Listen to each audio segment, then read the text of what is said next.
Nikki Haley meets PM Modi, advises against Iran oil imports as U.S. official threatens sanctions. U.S. Ambassador to UN, Nikki Haley met PM Narendra Modi on Wednesday and reiterated that it was important for India to cut its dependence on Iranian oil.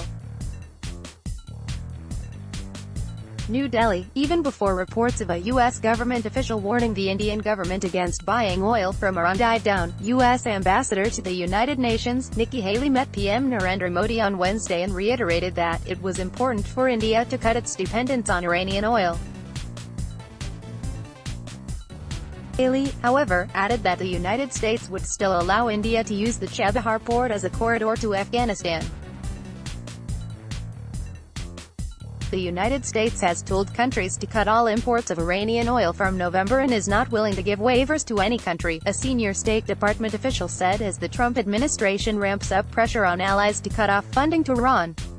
The official had also warned India of secondary sanctions for going against the ban. He added that Indian and Chinese companies would be subject to the same sanctions as those in other countries.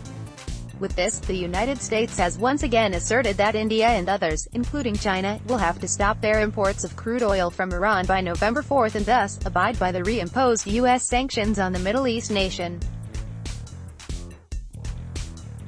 On China and India, yes, certainly, a State Department official told reporters when asked if the U.S. has told all countries, including India and China, to stop all their imports of Iranian oil by November 4.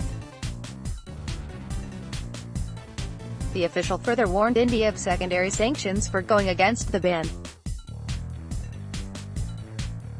He added that Indian and Chinese companies would be subject to the same sanctions as those in other countries. Given the huge energy needs, India and China are major importers of Iranian oil, with India being the second largest buyer of Iran's crude oil and Beijing being the third. On the other hand, the Chabahar port complex in Iran is being developed as part of a new transportation corridor for landlocked Afghanistan that could potentially open the way for millions of dollars in trade and cut its dependence on Pakistan.